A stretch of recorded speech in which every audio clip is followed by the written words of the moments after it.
Hello once again, and welcome to another edition of the SaskAgToday.com Roundtable. I'm joined by 620 CKRM Regina Agri-News Director Ryan Young and the Chief Agricultural Editor for SaskAgToday.com, Kevin Hirsch. I'm Doug Falconer. I'm the Agriculture Director at GX94 in Yorkton. And the first item we wanted to get to was something that we didn't get a chance to talk about last Friday because it broke late in the afternoon, but Todd Lewis, the Vice President of the Canadian Federation of Agriculture and former President of APAS, was appointed to the Senate last Friday. Ryan, you had a chance to catch up with him on that. Yes, I did. And in fact, I opened the phone call with, "Is this the number for Senator Todd Lewis?" And he laughed and he's like, "Well, I'm still trying to get used to that title, but yes, it is." So it was quite the phone call that he had. Apparently, it was kind of a part of a long process where they had a call for nominations a couple of years back, and he submitted an application and didn't hear much from the independent body that was responsible for vetting potential candidates until I believe it was a few weeks ago, maybe 2 or 3 weeks ago. He did an interview with them, likely just about him as a person and probably his past working experience with APAS and the Canadian Federation of Agriculture. And then right around 3 o'clock in the afternoon one day, Prime Minister Trudeau called him up and asked him if he wanted to be senator still. And Todd said yes and had an interesting conversation afterwards. So he said it's not not every day you get a phone call from the Prime Minister. So he's really looking forward to the new challenge of being a Senate. He feels that having a Western Canadian agriculture voice in the upper chamber is really important. So we'll see where that goes, and looking forward to working with some of the Saskatchewan senators as well.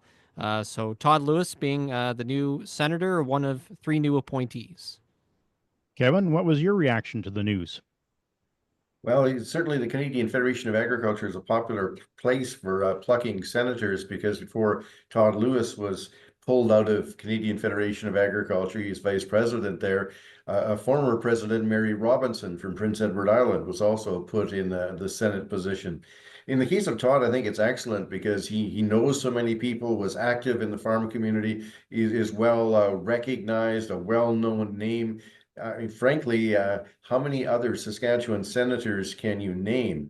And it's marvelous to have agriculture represented. Now, Canadian Federation of Agriculture tends to be fairly closely aligned with what I would say liberal policies in some respect, not certainly a supporter of supply management, which would be a liberal prerequisite, I would think.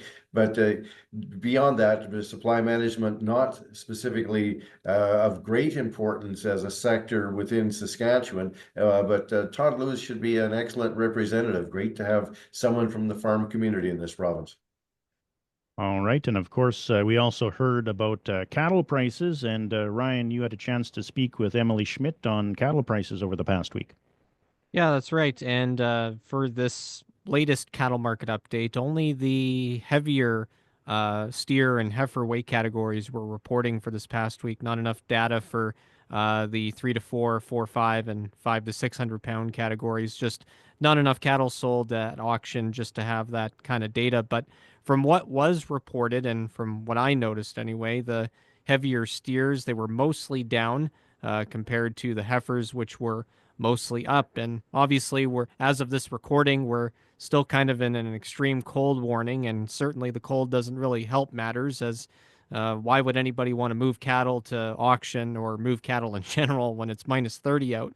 So that's certainly one factor. And according to Emily, she was talking about market uncertainty being another factor, and just the number of cattle sold at auction in recent weeks being high. So at some point, you were kind of expecting a bit of a downward trend, and I guess this past week was certainly the case. Kevin, your thoughts on cattle prices over the past week? Yeah, well, if anybody could guess where cattle prices are going to go with all of the tariff and reciprocal tariff talk in such a integrated North American market, it would be very valuable if you could have that kind of insight and figure out where things are going. Certainly, the imposition of tariffs in the coming weeks is going to be very worrisome to a lot of industries, cattle industry being one of them. And I would think that a lot of cow-calf producers are going to be watching carefully to see what the livestock price insurance program offers for some assurance of price in the fall once that program opens up for subscribers. It'll be interesting to see how that program has assessed risk and if there's profitable prices that can be locked in case this whole market goes badly. And of course, this week as well, the World Agricultural Supply and Demand estimates were released by the United States Department of Agriculture. And Ryan, you had a chance to speak with Ventum Financial Commodity Futures Advisor Adam Pacalo about that and the grain and oilseed prices. Generally speaking, it was he described the report as a snoozer when it comes to that report and just how it affected the grain markets.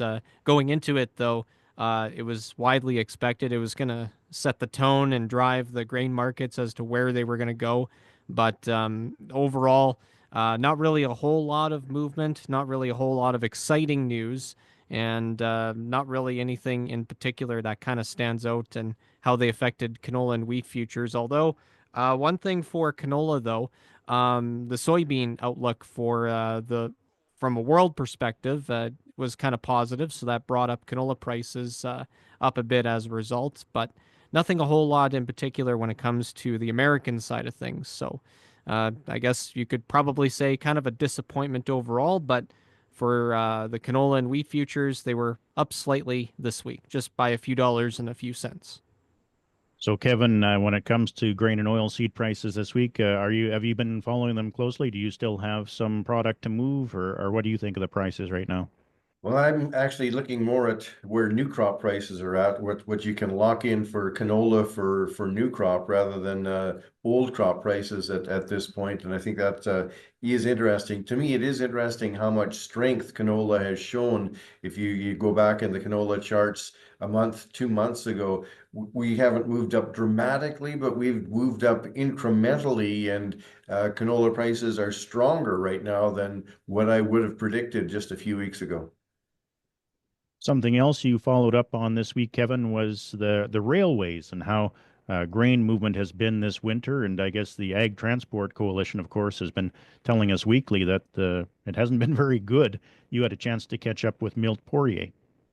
Yes, Milt puts the Ag Transport Coalition reports together, and he's just not very optimistic about where things are heading. The labor disruption in August, the railways recovered from that fairly quickly thereafter. Movement was reasonably good until November, but since late November, things have been going badly and are now bad for both railways. They've gone a number of weeks supplying less than 55% of the hopper cars ordered. We're seeing ships piling up at Vancouver and Prince Rupert, which means large demurrage charges, which filters its way back down to producers in the form of lower grain prices. And we're stuck in a terrible cold snap in Western Canada. And so the last weekly report from Ag Transport Coalition is only up until February 1st. Well, temperatures since February 1st have been very, very cold for the most part. And in cold weather, history shows that the railways do not do very well, cannot run longer train lengths. So I expect that subsequent reports from the Ag Transport Coalition will continue to show a great deal of difficulty in meeting the needs of shippers for grain movement. All right. And of course, we also heard this week that the Saskatchewan Association of Rural Municipalities has a new executive director. Her name is Laurel Felton. And Ryan, you had a chance to speak with her, and she made some history. That's right. She is the first woman in the organization's long history to be the executive director. She takes over from Jay Meyer, who stepped down from the role, and she might be a familiar name and face to those within the organization. She's been there for about 20 years, working in various roles, from mainly the policy department side of things at SARM, and she's looking forward to the new role. She kind of envisions this first year as executive director as simply listening and talking to members of SARM and just hearing what they have to say with regards to local issues and provincial issues and concerns, and to just kind of go from there. But when I asked her about the upcoming SARM convention next month, if that's going to feel any different. And she said certainly it would, considering her previous role. She was delivering the convention as opposed to, just talking to folks and being in that executive director role. So it'll feel a little bit different next month.